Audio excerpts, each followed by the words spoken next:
mentioned once in 2012 that Diddy was a good friend of yours back then. He has since found himself in some very serious legal trouble. Yeah, that's true. Would you ever consider pardoning him? I haven't seen him. I haven't spoken to him in years. He used to really like me a lot. I could do other things, and I'm sure he'd like me, and I'm sure other people would like me, but it wouldn't be as good for our country. As we said, our country's doing really well. I love Diddy. You know, he's a good friend of mine. He's a good guy. He expects. Is he a good guy? I don't want to answer that question. Oh, wow. I think he's a good guy. I'm going to stick up. Stick up to him. Hey, y'all, so the defense and prosecution have arrested their case.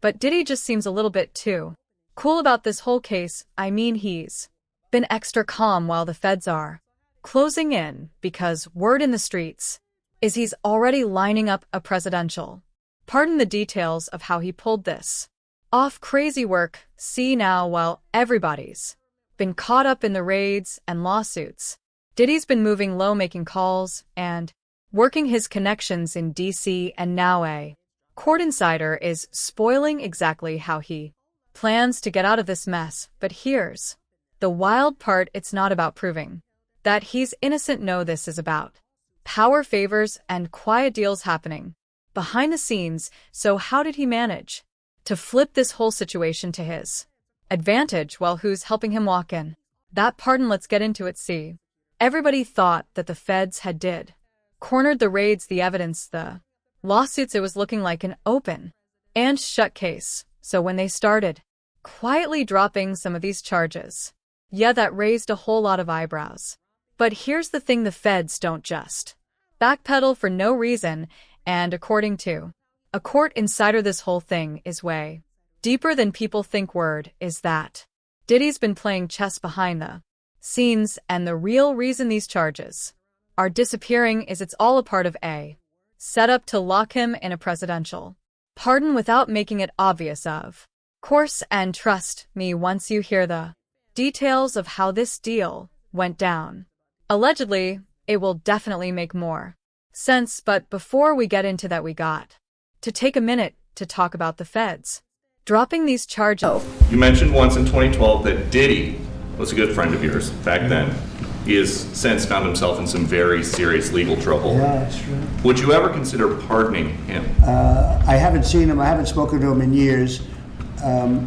He used to really like me a lot, but I could do other things, and I'm sure he'd like me, and I'm sure other people would like me, but it wouldn't be as good for our country. As we said, our country's doing really well. Because y'all know, this has caused a whole lot of controversy because they revealed that they were dropping them, according to reports in a letter to U.S. District Judge Aaron Subramanian. Prosecutors said they will no longer pursue theories presented during the blockbuster trial, including that the music mogul was involved in attempted arson and kidnapping. But for context, the arson charges are related to the Kid Cudi situation. You know, when Diddy allegedly blew up Kid Cudi's car when he found out that Kid Cudi and Cassie had a brief fling. Well, the kidnapping charges, on the other hand, refer to Diddy's former assistant Capricorn, who was taken to a building and given a lie detector test to determine if she stole Diddy's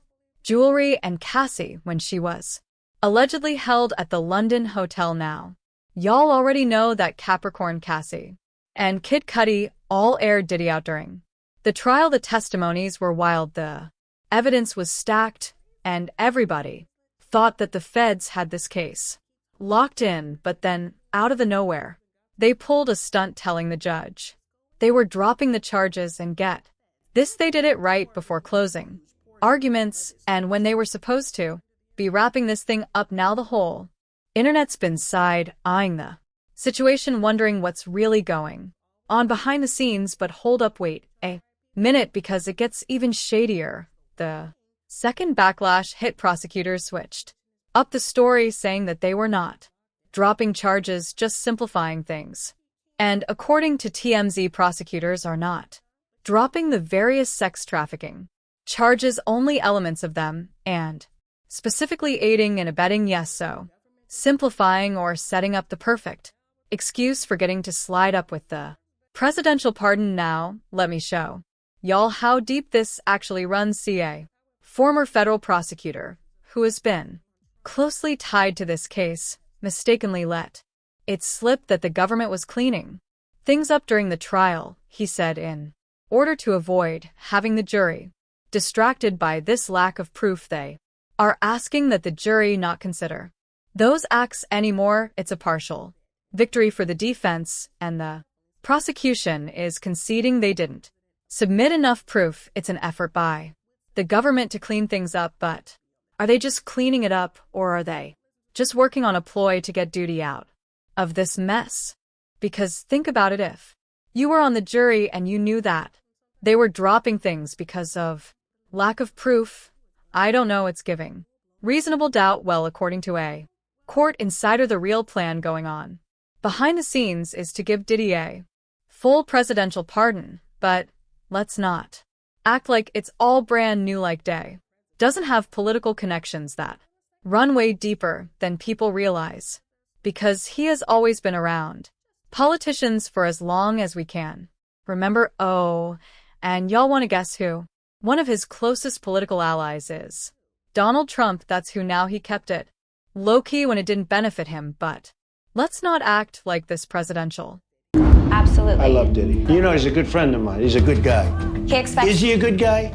I don't want to answer that Oh, question. wow. I don't think know. he's a good guy. I'm going to stick up for him. Pardon rumor came out of the nowhere because Diddy and Trump go way back. We're talking way before Bad Boy Records. Way before the scandals, back when Diddy was still going by Puff Daddy, and they were both running around in the same flashy circles.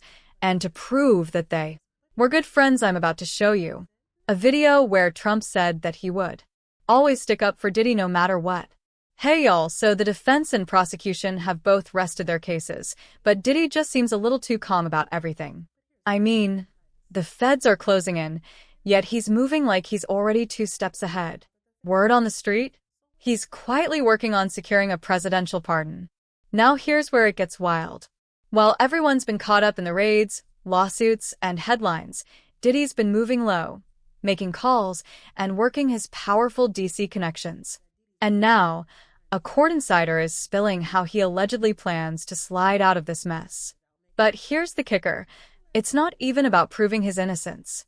This is about power, favors, and backdoor deals being set up while nobody's looking. So, how's he flipping the whole case in his favor? Let's break it down. At first, it looked like the feds had him cornered. Raids, testimonies, mountains of evidence, an open and shut case. Then all of a sudden, charges started getting dropped. Quietly, strategically. No real explanation. And that raised a whole lot of eyebrows. See, the feds don't backpedal unless something serious is going on. According to a court insider, this isn't just random. It's part of a setup to secure a pardon without making it obvious. One major red flag? Prosecutors suddenly told the judge they're no longer pursuing certain major claims. We're talking attempted arson and kidnapping. For context, the arson charge relates to the alleged Kid Cudi situation, where Diddy reportedly blew up his car after finding out about a fling with Cassie. The kidnapping charge? That's tied to his former assistant Capricorn, who was allegedly locked in a room and forced to take a lie detector test about stolen jewelry. Cassie was also reportedly held at the London hotel. These testimonies were intense. The internet was already convinced this would seal the deal. But right before closing arguments, boom, the feds pull back. Then, after the backlash hit hard, prosecutors changed their tune again. Suddenly, they weren't dropping charges. They were just simplifying the case. According to TMZ, they're keeping the sex trafficking charges, but adjusting details like aiding and abetting, but simplifying or setting the stage for a clean pardon. It gets deeper. A former federal prosecutor connected to the case said this during a public interview. In order to avoid having the jury distracted by lack of proof, they're asking the jury to not consider those acts anymore. It's a partial victory for the defense. He called it a government cleanup move. But is it really just cleaning up? Or are they prepping the narrative for a backdoor exit? If you were on that jury and suddenly heard that the feds are pulling claims due to lack of proof, wouldn't that give you reasonable doubt? Now here's the part people really aren't ready to admit. Diddy has deep political ties. Always has. He's been close to politicians since way back. And one of his most powerful political connections? Allegedly, Donald Trump. Yep. They've been cool since the 90s, way before Bad Boy Records took off, back when Puff Daddy and Trump were still running in the same flashy circles. Trump's even been caught on video saying he would always stick up for Diddy no matter what. So when people say the pardon rumor came out of nowhere, it didn't. The connections, the quiet moves, the sudden shift in the courtroom, it's all starting to look like a long game. And if this insider's telling the truth, Diddy's not fighting for his innocence. He's setting the stage to walk free with power still intact.